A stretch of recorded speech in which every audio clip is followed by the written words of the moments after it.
Well, once a month, magpo-phone patch tayo live kasi meron akong importanteng, Sunday meeting sa church namin na hindi ko pwedeng hindi attendan. Pero, live pa rin ho tayo.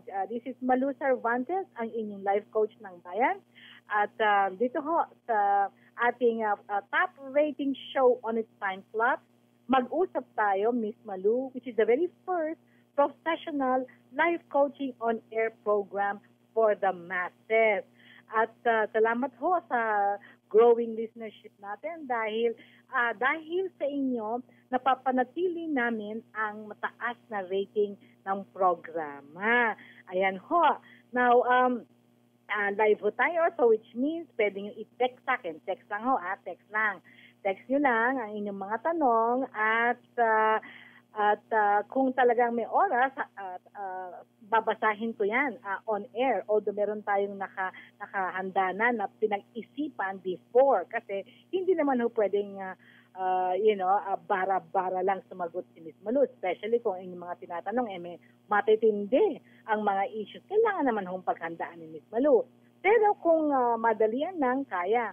Pero ito ho ang pinapangako ni Miss Malu na lahat ng tanong ninyo, basta ho ayos hindi ho yung pambabastos na mga tanong, ang tawag ko sa English yan obscene texts, hindi ho natin pwedeng patulan yan. No? Basta ho, tama lang, miski naman ho problema ng physical intimacy ng mag-asawa, sinasagot ko ho yan kasi importante ho yan sa mag-asawa. Pero yung mga alam niyo na kung ano yung obscene texts, hindi ko talaga masasagot yan. Pero lahat ho ng mga texts sa akin ay sinasagot ko anytime within the week.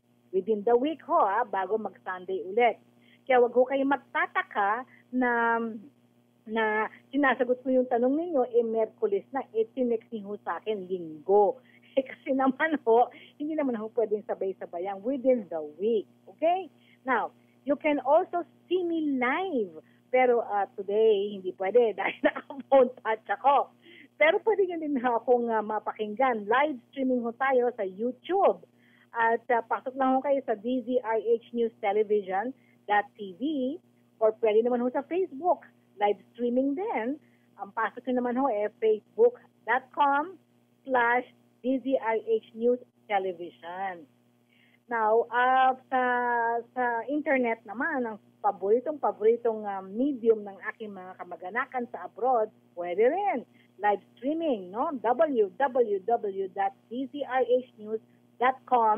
Clickin lang ho yung RHTV. But for today only, you will not see me because I am not in the station. I'm outside. I'm remote live phone patch, no? Okay? So, ang aking hong hotline is 0919-873-1921. Dito ho nyo po pwede i-text yung inyong mga tanong, Okay. Now, last week, init talaga naman. The summer is the season as it's height. Pakainit. Anyway, yung last week ho, ang ating tinalakay, paano gumawa ng maayos na desisyon sa buhay para maiwasan ho natin, avoid, o kaya naman minimize yung pakontiin natin ang ating mga pagkakamali. Kasi, kaya ko naisipang talakayin ito, kasi ang palaging tanong sa akin, puro, paano ba makakaalis sa problema? Paano ba makaka-move on? Alam mo, yung pag-move on, ang ibig sabihin, nagkamali na, nasakta na. Okay? At paulit-ulit na lang. Kaya nasasaktan daw siya, paano ba na mag-move on? Kaya ang punot dulo nito, paano ba tayo mag-decision para hindi tayo sumasadlak? Sa mga masasakit na mga karanasan sa buhay. After all, prevention is better than cure. Paano ba sa Tagalog yan? Yung cure is panggamot, no? Mas mainam daw piniprevent para hindi na mangyayari yung pang piniprevent. Yan. Para hindi na mangyari, mas mainam pang hindi na gawin pa. Parang hindi nga sakit hindi ba? mas cheaper kapag gagawa ka ng paraan para hindi ka magkasakit. So you take care of yourself. Okay? Lahat ng mga pamumuhay, maayos. Kasi mas mahal na di hamak, ma-ospital, ma-opera, mahal pa. Masakit na sa katawan, masakit pa sa bulsa. Hindi ba? So, ganun din yan sa emotional problem. Okay, masakit na sa puso, iba nga, masakit pa sa katawan, tapos, tumatagal pa. So, mas mainam na isipin natin ng isang bagay para pag nagdesisyon tayo, somehow, mas marami pang beses ang tama at maayos kesa sa hindi tama at nauuwi sa malaking problema. Kaya, nasasaktan, how to move on, etc., etc. Okay? Now, ang dami-dami hong nag-text sa akin at ang sabi nakarelate daw sila at mabuti naman daw pala na ang talaga pala daw ang punot dulo yung hindi magandang pagdidiskusyon at kung binigay ko mga tips daw sa kanila ay marami silang natutunan.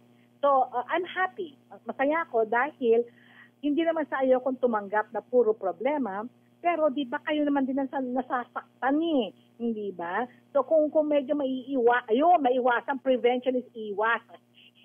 Walang love ko kaya wala akong diksyonaryo. Iwas, ayan, ang pag-iiwas ay mas mainam kesa sa paggamot. Ayan. Okay, now, just like yung nag-text sa akin, dito, anuhin ko na lang, wala siya binigay na pangalan sa akin Right. Pero ang problema niya, ang problema niya ay ito, Miss Malu, may problem po ako sa GF ko. Kasi pag nagkakagalit o nagseselos ay naglalaslas siya. Naglalaslas. So, okay, sa English yan, cutting the wrist. No? Ang laslas dito sa wrist. Sa likod ng braso, di ba? Parang ganon. Okay, ano daw bang gagawin niya? Nako, patugtugin ko daw yung kanyang music na ngiti. Ang problema, sir, okay, hindi ako si Shane. hindi ako, ang tawag doon, DJ. Kaya wala akong, what do you call this, I don't have the means, kakayahan, para patugtugin ko yan. To begin with, hindi ko alam kung sa ko hahagilapin ng kantang ngiti na yan. At second, hindi naman yan kasama sa programa. Gusto mo, 12 to 1, kailangan naka-tune in ka na para si Shane Juan, diyan ka mag-ask ng request. Anyway, okay. Pero pwede ko sagutin ng problema mo. Yan, diyan ako papasok. Diyan, no? Wala kang pangalan, iho. Okay. Gamitin natin yung may mahusay na pag-iisip. No? Masisimplihan pa natin. Ang tanong, napaka-basic. Basic na basic. Ito bang ginagawa ng GF mo ay normal? Pag nagagalit tayo o nagseselos, ang sino mang babae, normal ba yang maglaslas? Ha? Normal ba yon? Natural, ang sagot dyan ay hindi. Okay? Hindi normal kapag ang tao ay nagagalit dun sa asawa, BF, GF, at kung sino-sino man yan. Okay? Hindi normal ang naglalaslas. Okay? So, ang ibig sabihin, itong GF mo ay may napakatinding dysfunction. Ang ibig sabihin ng dysfunction, hindi maayos na pag-iisip. Right? Napakalalim ng kanyang issue at ito pa, napaka-dangerous. Ano ba yung dangerous? Love ko, wala ka kasi dito Napaka-dangerous sa tendency yan. Nakakatakot, ayun. Dangerous sa tendency. Isipin mo na lang. Munting kibot. Hindi mo man masasabi kung ano yung kagagalit niya. Kasi nga, napaka-irrational niya. Hindi mo naman alam kung kailan siya magagalit, kung kailan siya magsiselos. Hindi ba? Imagine mo, kung munting kibot, maglalaslas yan. Anong gagawin mo ngayon? Di baka isang araw, paglalaslas nila, niya, ay magtagumpay na yan, di namatay pa yan sa puder mo. O gano'n. Gusto mo ba yon? Hindi ba? So, ang tanong ko would be, kung tama ang iyong mga desisyon. pagdidesisyon. Bago mo ba siya naging GF, gaano mo katagal siyang kilala? Yan ang tanong dyan.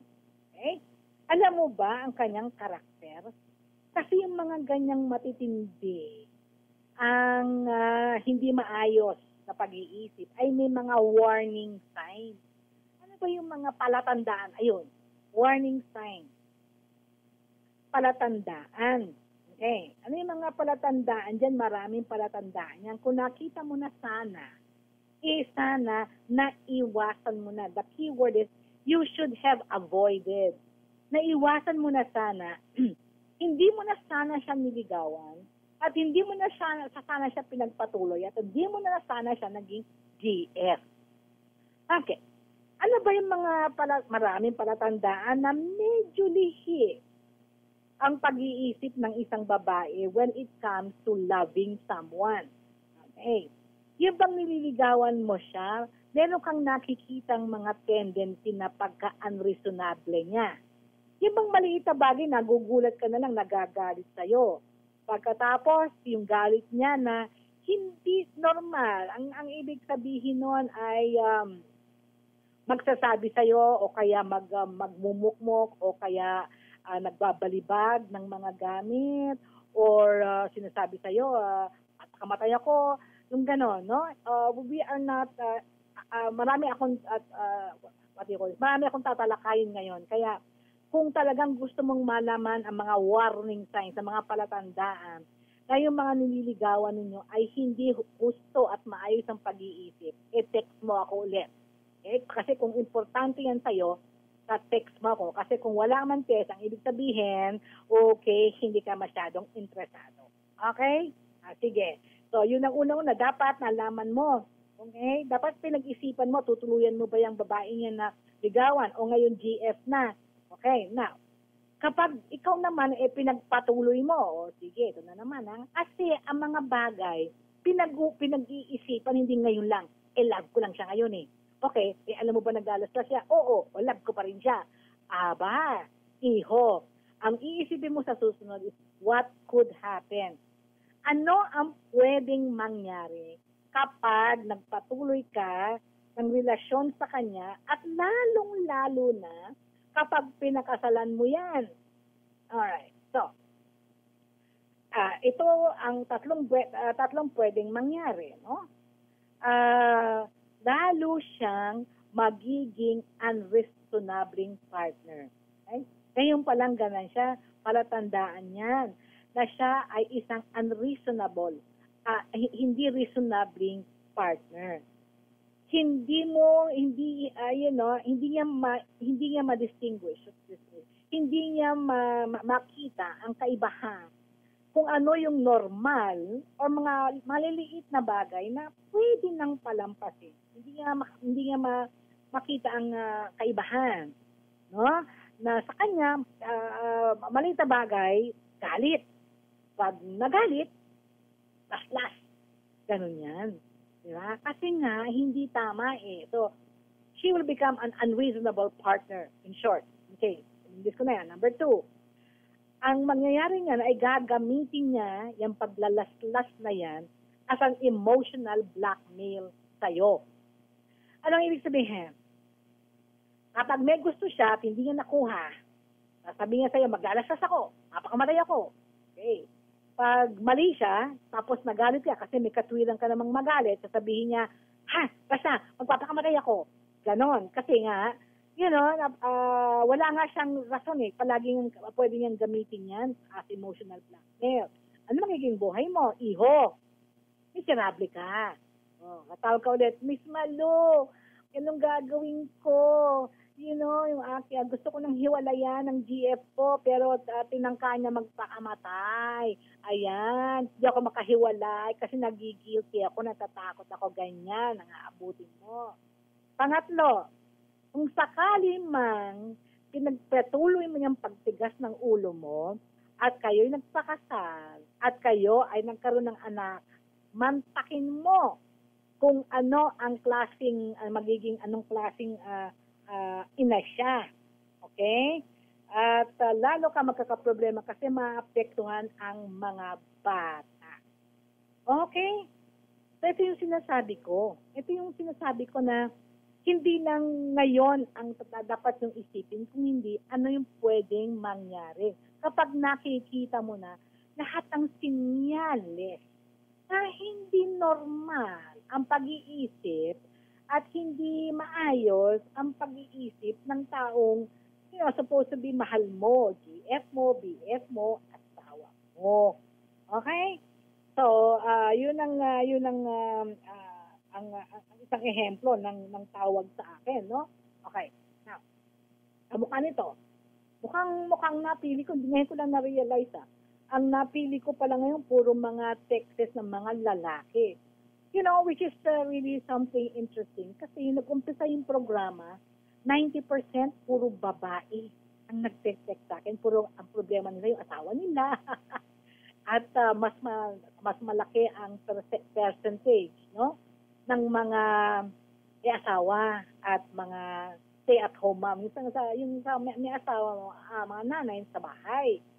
Ngayon, tumataas na ang percentage ng mga lalaki na nag-text sa akin. Ang problema naman nila, yung mga asawa nilang babae. Ano ba yan?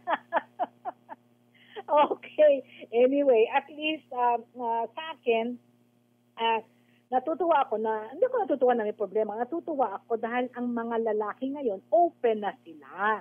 Open na sila sa paghingi ng tulong. Kasi, normal lang naman magkaroon ng problema. Ang problema sa kultura natin, pag lalaki, sabi, mag-aas ng help, macho, ganyan. Okay, sige. Ito na susunod natin ay itong mister, no? Ito yung mister, right? Napakahaba ng kanyang, what do you call this, ng kanilang text, no? Pero ito na yung buod. Yung 2 buwan pala yata silang nagkakilala, okay, 2 months into the relationship, yung babae, nagpilit na umuwi na, kasama niya sa bahay. In short, pinilit niya yung sarili niya. Okay? Pinilit niya yung sarili niya sa lalaki na uuwi na daw siya sa bahay nila at hindi na siya umalis. Okay. Imagine mo, ha? Siyempre naman, lalaki ka, no? Di ba? Nagpipresenta na sa'yo yung babae. Di pinayaan ka lang lang tumira sa kanya. Okay? Misin na hindi pa siya handa. Cut a long story short, siguro na ba yun nga, pinakasalan niya. Okay, in fact, 15 years na silang kasal ngayon. That's even a miracle that, tumagal ka ng 15 years kasi nagkaroon siya ng isang anak, babae, 13 years old. Okay, now, kaya lang, shortly after, sabi niya, sa madaling panahon, pagkakasal nila, ang nangyari, nagpakita na daw ng tunay na kulay. Ng pagka-maldita, that's the word, ang maldita. O anong maldita ang pinagagawa? Siya sinisigawan. Nagtataas ng boses, sinisigawan siya. Pagkatapos, ang ginagawa, hindi daw siya nire-respeto. Kasi sinasabihin daw niya, wag mo ako sisigawan. Lalo daw tumataas ang boses. Hindi daw siya nire-respeto. Sinasabi niya, eto pa, ang babaeng to, no, maldita talaga. Aalis daw ng bahay, hindi magpapaalam sa kanya. Hindi niya alam kung saan pumupunta. Dumarating na lang. Pag tinatanong, galit pa. Okay. At ito naman, kabaliktaran.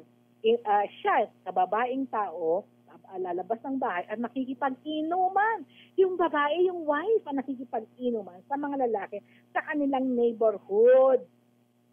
Kitans? Ayos ba? Nabaliktad na yung mundo, no? Sige. It's 1:21 sa aking relo dito. Medyo tayo, pagpapatuloy natin kung ano yung pinag-usapan namin dito. Okay? 1:21. Huwag ko kayong alis dyan. Mag-break ko si Miss Malu Cervantes, ang inyong life coach ng bayan. Hatid sa inyo ng Joy. Mag-Joy. Isang patak, bisang katutak. Hatid sa inyo ng Pride Detergent, celebrating 40 years of cleaning. Mismong store, maayos naman siya kasi chinek mo naman. Pagdating sa bahay, inuwi mo na. Siguro nakalipas lang ng sabihin nating 3 araw. Yeah. May defect. At alam mong factory kasi hindi mo naman naibagsak, wala namang nangyari. So, ibig sabihin, pag ganun ba, pwede pa rin mag-apply yung no return, no exchange? Yes, kasi wala namang period. There's no hard and fast rule sa no return, no exchange policy. Hindi po, kahit na nakalagay doon na within 7 days, pwede mong isole. Di ba? Ganun nakalagay? Yes, oo. Sa Yun ang mga sinasabi resibo, nila. Yun ang madalas. Yun sabi ng mga stores, mga ganon. Mm. But sabi ng batas, lalo na sa DTI, there is no hard and fast rule. Ang ibig sabihin, there's no hard and fast rule, walang period talaga.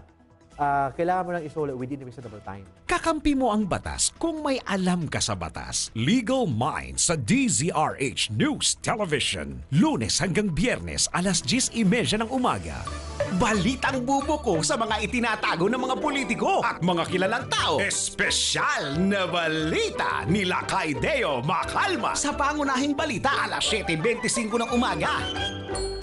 Iba ang arrive, iba ang dating, iba ang arangkada, kahit bumper to bumper pa. Ito na ang biyaheng pwede ang sabi saan ka man nakasakay ngayon. MRT, LRT, jeep, bus, kotse, van, at kahit ano pa yan, makiride on na kay Mr. Bumper to Bumper, Florante Rosales at Mr. Arangkada, Dennis Antenor Jr., ang partner in crime sa mga komentaryo at balita sa Biyaheng RH. Ito na, aandar na, halasige, sabit na, DZRH, Biyaheng RH. Araw-araw, alas 5 ng hapon sa DZRH.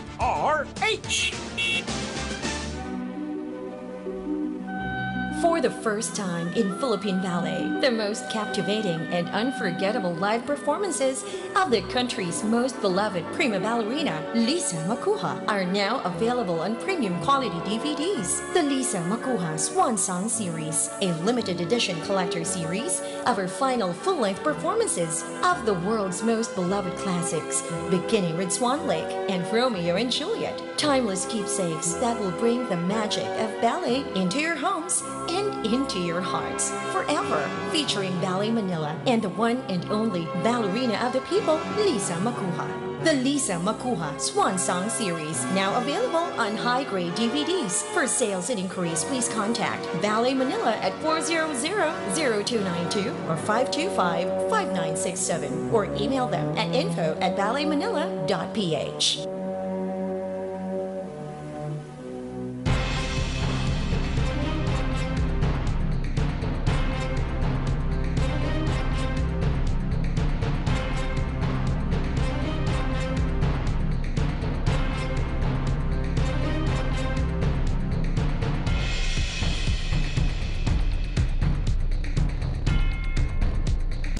Iba ang arrive, iba ang dating, iba ang arangkada, kahit bumper to bumper pa. Ito na ang biyaheng pwede ang sabi saan ka man nakasakay ngayon. MRT, LRT, jeep, bus, kotse, van, at kahit ano pa yan, makiride on na kay Mr. Bumper to Bumper, Florante Rosales at Mr. Arangkada, Dennis Antenor Jr., ang partner in crime sa mga komentaryo at balita sa Biyaheng RH. Ito na, aandar na, halasige, sabit na, DZRH, Biyaheng RH. Araw-araw, alas 5 ng hapon sa DZRH.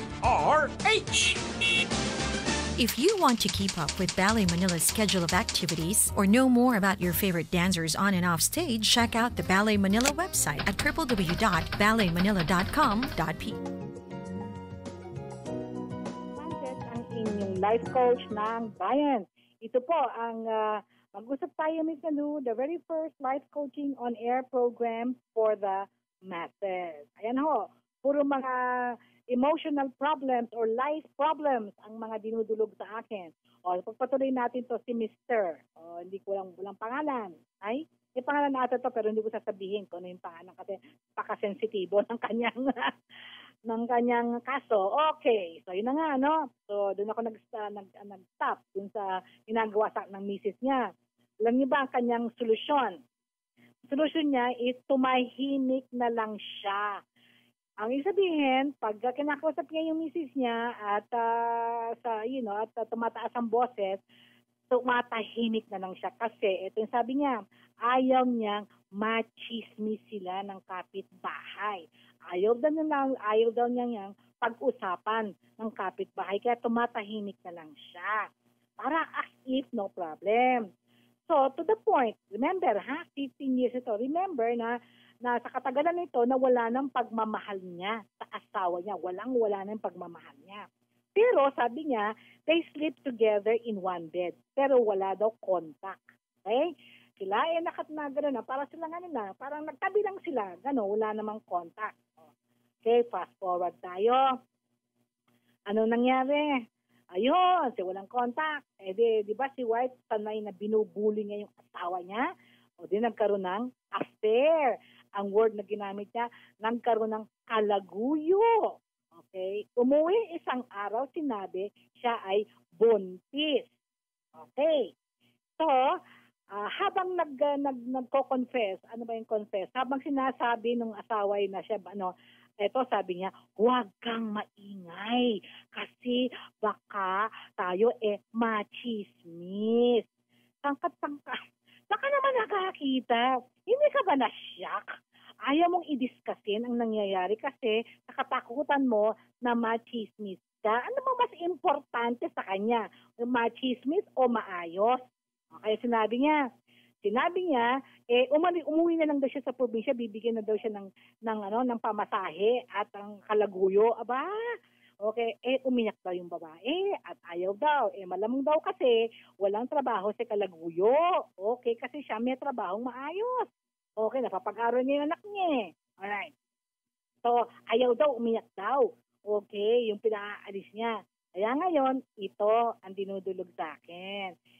Anong daw kaya ang mas mabuti kung siya na kaya ang aalis? Hindi naman nakakita.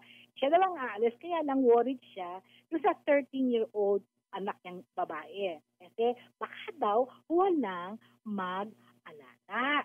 Kasi daw hindi na pwedeng isama sa kanyang trabaho. Okay, at baka naman daw sakali makakuha siya na ibang babae na mas magiging mainam na asawa. Okay?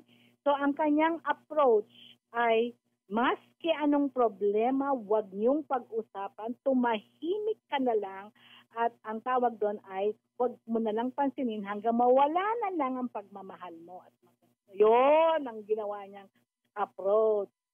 Okay. Ang tawag, anong mangyayari doon? Ganito nga, hindi naman nasusolve yung problema porque tumatahimik kayo. Nasusolve yung problema, kaya nagkaganito eh. Okay? Ang ibig sabihin, pag na-out of love ka sa asawa mo at hindi na kayo nagtalik, tapos na istorya, lalong lumala. Diba? Now, kapag pinagpatuloy mo yan, ang sa akin, kapag pinagpatuloy mo yan, ang ibig sabihin na hindi kayo magdidiscuss, lalaki ang tiyan ng asawa mo, walang nakakaalam, so akala nila lahat, anak mo yon. Ayos ba? Okay. Pag nanganak yan, tsaka mo sila ipagtatabo yan. Ganon ba? Paano kung ayaw niya kasi walang bubuhay ng anak niya? Anong gagawin mo? Diba? For all intents and purposes, yung batang yan, anak mo kaya. Diba? Anong gagawin mo pa? Tsaka kapag yan, palagay mo na, saksaka ka ng bait. Sa akin, hindi ka baitan yun, iho. Katangahan yun. Kaya ka na, ha? Kailangan nating maging tough love si Miss Malu. Okay, tinanggap mo dahil mabuting puso ka, tinanggap mo. Sa palagay mo, magbabago yung asawa mo. Okay? Masusundan niya. Bakit? As far as yung asawa mo is concerned, lahat naman ng gawin niya, tatanggapin mo eh. Miski na salbahihin ka pa niya at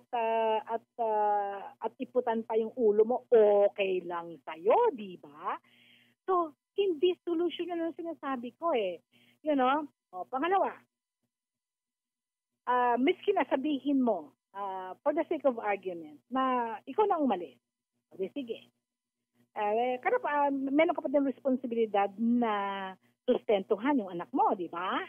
So, pag sinustentuhan mo yung anak mo, sisustentahin mo rin yung hindi mo anak. Ganun yun. Sige. Palagay mo na. Tanggapin mo yon. Okay? Makakakuha ka ngayon ng isang babae, right, na magmamahal sa'yo. Kapag hindi ka nagbago ng approach sa pagmamanage ng iyong relasyon, hindi ka nagbago ng approach, ganyan din ang mangyayari. Kasi ang pag-aasawa, ang pagsasama, hindi pwede palaging bati. Magkakaroon ng maraming sitwasyon na hindi kayo magkakasundo, magkakagalit kayo. Pero ang solusyon doon, hindi ka manahimik. Ang solusyon doon, pinag-uusapan ng matino. Okay? At hindi mo pababayaan, kaya hindi mo na masuheto ang asawa mo kasi pinabayaan mo ng ganyanin kayo. Okay? Namihasa na yan. Dapat yung bago pa lang yung ginagawa, meski na kasi mas importante sa tahimik. Mas importante sa iyo yun, kung sana sinuheto mo, sabi, pag hindi ka nagbago, pag hindi ka nagbago at hindi mo ko nire-respeto, ihiwalayan kita, isosoli kita sa nanay mo. Okay. To begin with, yung decision mo, napakasalan siya, at yung decision mo, napabayaan siyang sumama sa'yo na hindi ka pa handa, remember, 2 months pa lang kayo magkakilala, pinilit kayong sarili niya na umuwi sa bahay mo, pinayagan mo yun. Yun lang, diferensya na yun eh. Bahay mo yun. Okay, sabi, hindi maaari dito, hindi po pwede hindi ka pwede dito, isoli mo sa nanay niya. Diba? Tapos pinakasalan mo pa. Okay, so sunod-sunod na yan. Hindi ako I am not surprised sa ganyang katratuhin yan eh. Kasi lahat ng gusto niya, nakukuha niya. Kasi alam niya, tatanggapin mo lang. Okay. Now, so, kung ganyan ang iyong ugali, nakakuha ka man ng iba, at ganyan pa rin ang approach mo, ganyan uli. Kasi, ang dyan will be, English. Englishin muna natin. Nahihirapan ako sa Tagalog. Okay, kasi you carry with you the seeds of your own problem.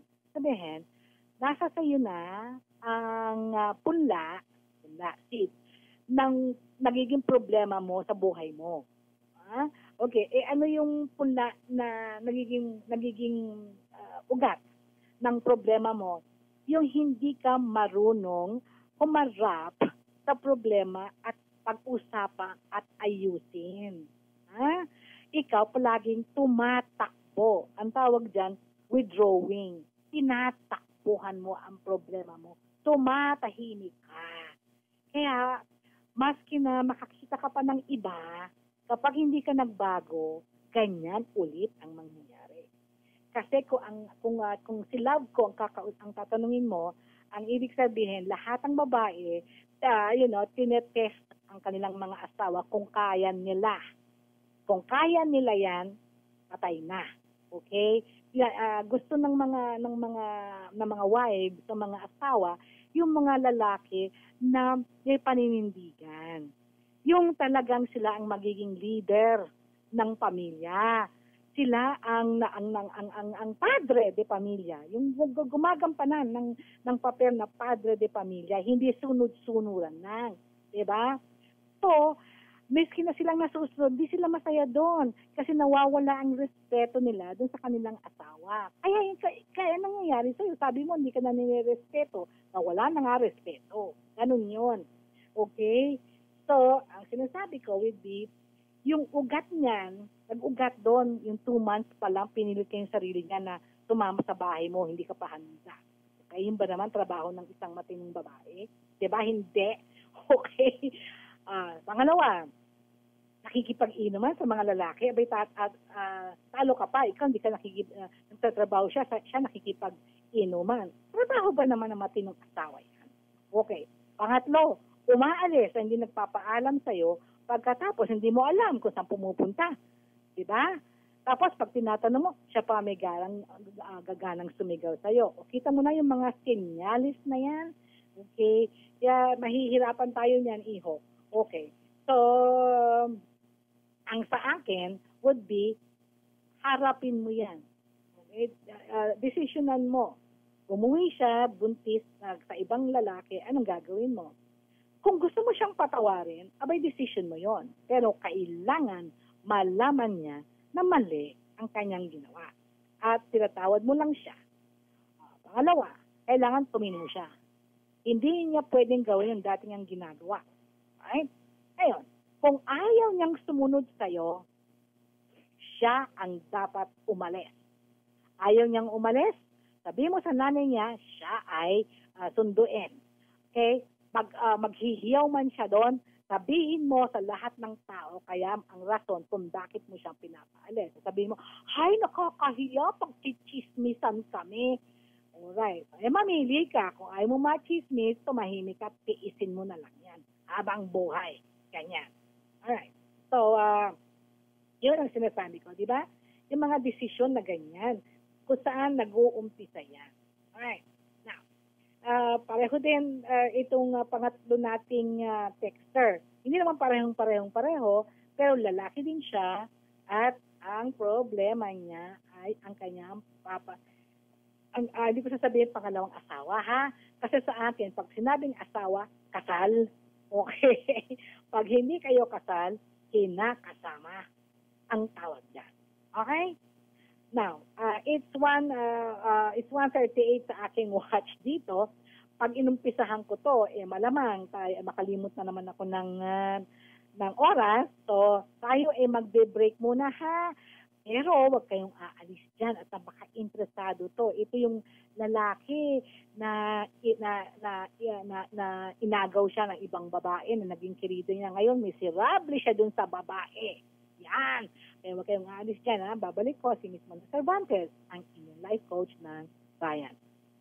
Hatid sa inyo ng Pride Detergent, celebrating 40 years of cleaning excellence. If you want to keep up with Ballet Manila's schedule of activities or know more about your favorite dancers on and off stage, check out the Ballet Manila website at www.balletmanila.com.ph. You can also follow us on Facebook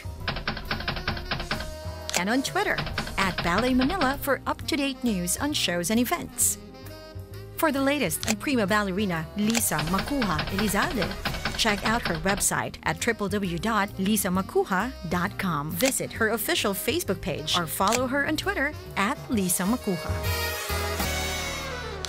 Makisali sa mga kwentuhan, makisali sa mga chikahan, makisali sa mga tumpukan. Alamin ang mga nagva-viral na ginagawa ng mga hinahangaang artista, mga trending na mga post na pinag-uusapan sa social media, mga eskandalong pilit na tinatago, ilalantad na, ilalabas na, live sa STL Showbiz Chismis Live. Araw-araw, Lunes hanggang Biyernes, eksaktong alas 12 ng tanghali, live sa DZRH News Television, Facebook Live, YouTube channel at DZRHnews.com. Kasama si RH43, si Rocky Showbiz Chismis Live.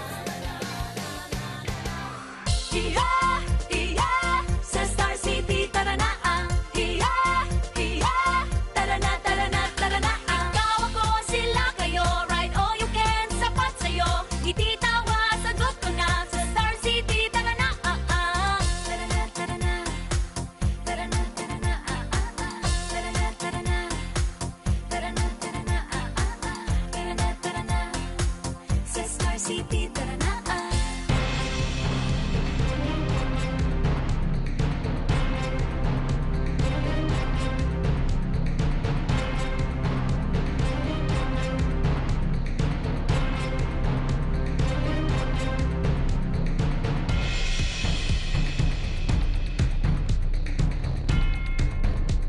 Attorney, kasi dahil uso din naman ngayon kasi iba walang panahon para pumunta sa store. So, ang takbuhan nila, yung mga online stores. Oh, yan. Paano yan, attorney? Kasama din ba dyan yung no return, no exchange Lahat. policy?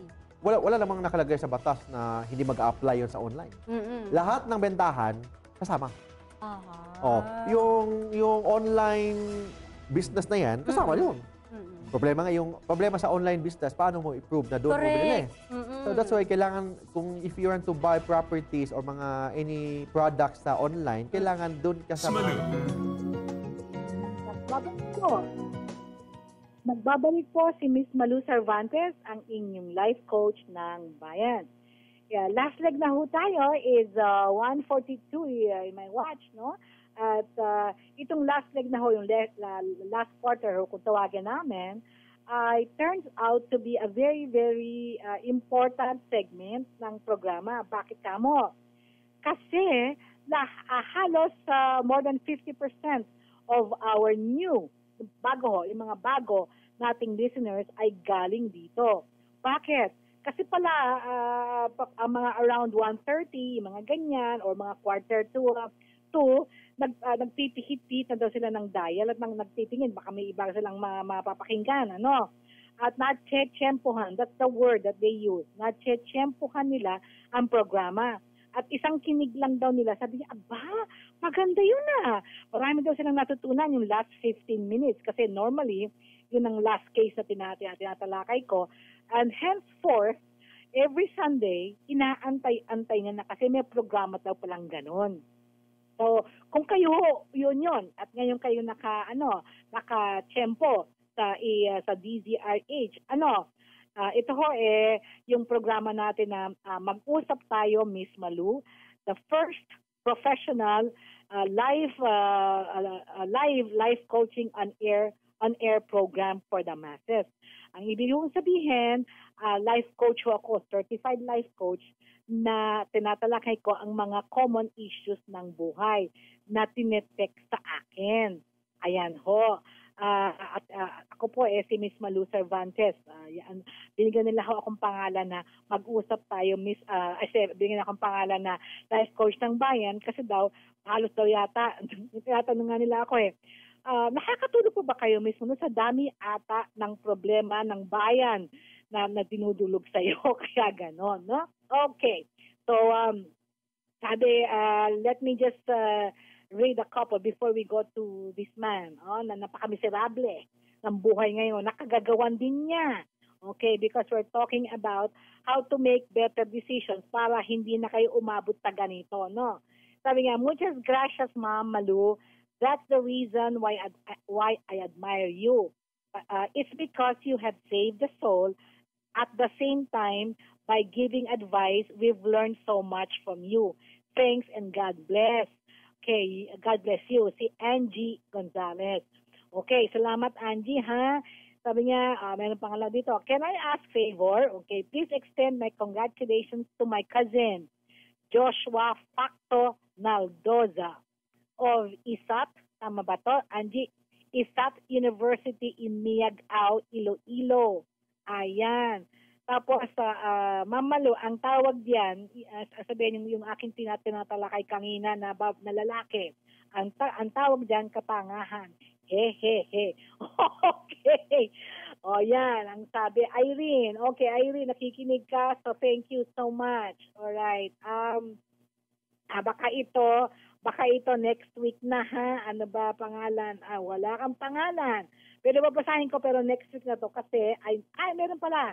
Sa Ann po ito ng Camarines Sur.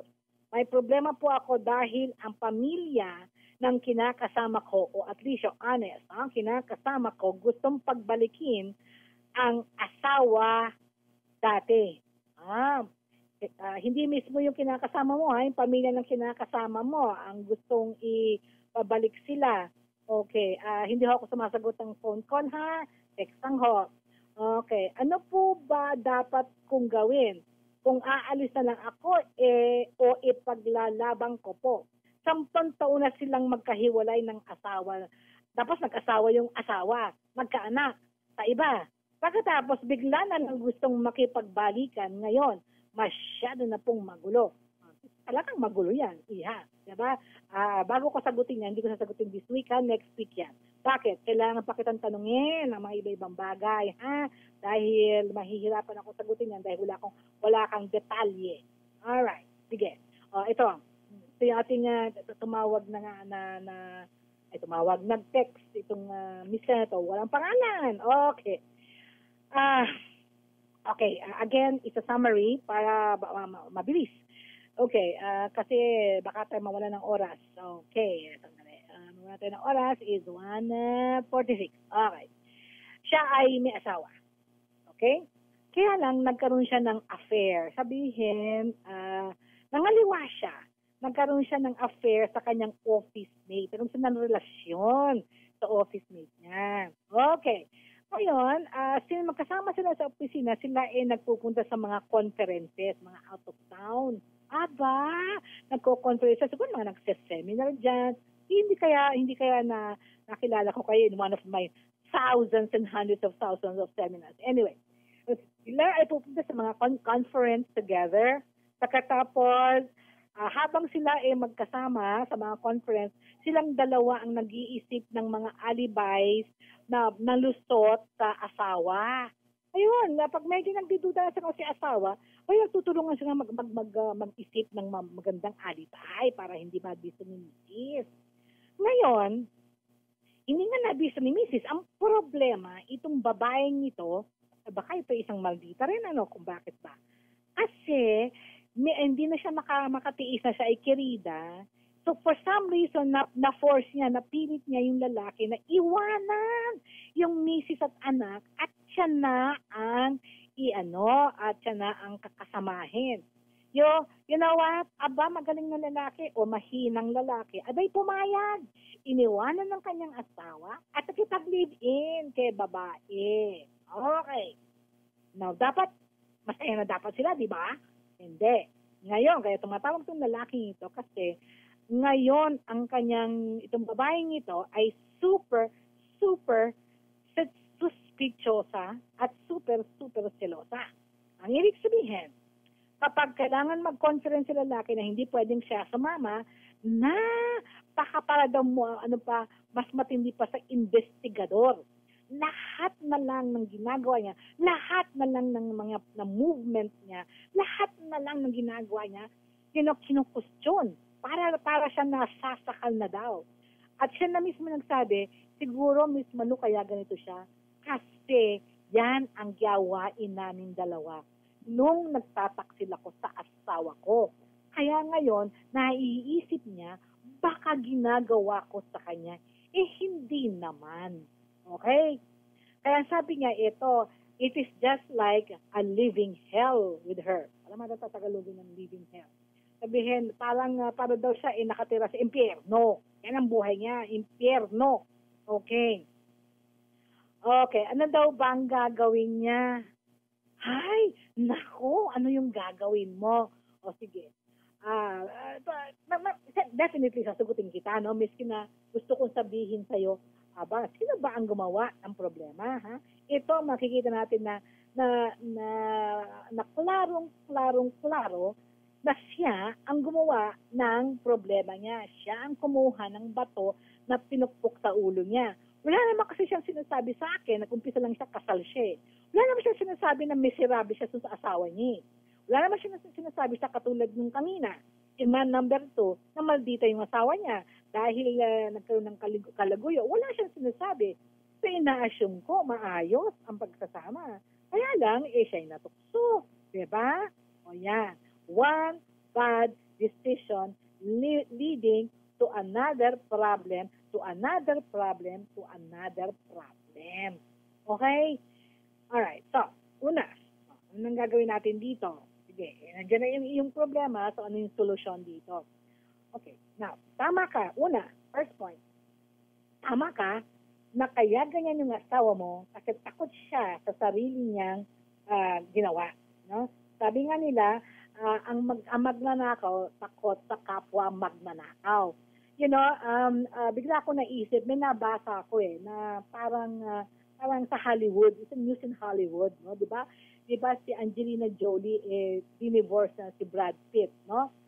Pero lumalabas doon yung nagpakasal sila o yung nagsama sila, ang number 1 daw takot ni Angelina ay iwanan siya ni Brad Pitt at bumalik kay Jennifer Aniston. Now, tandaan ninyo, kasal pa si Brad Pitt at saka si Jennifer Aniston. Kasal pa sila ng si Angelina at saka si Brad Pitt. Nagkaroon ng pelikula, okay, at doon namuo ang kanilang love affair. Okay? Kaya dinivorce ni Brad si Jennifer. Kasi may affair na sila. Okay? Ayun. So, ang kinakatakutan daw ni Angelina ay bumalik si Brad Pitt kay Jennifer. Hindi naman ginawa ni Brad Pitt yun. Okay?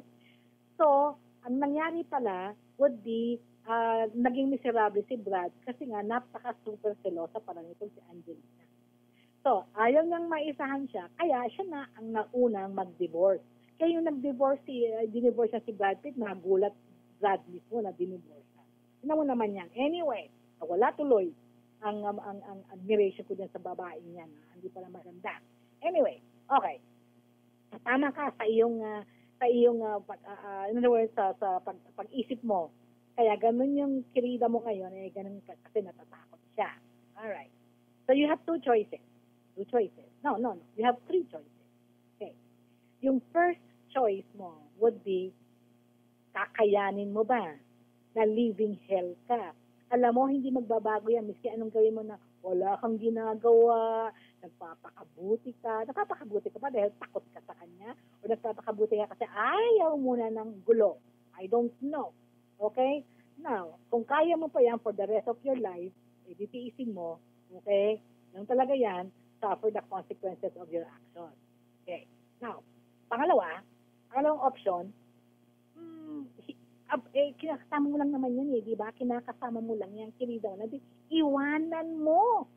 Iwanan mo. Na pag iniwanan mo, yung second option ay maging, in other words, iwanan mo at mamuhay ka ng sarili.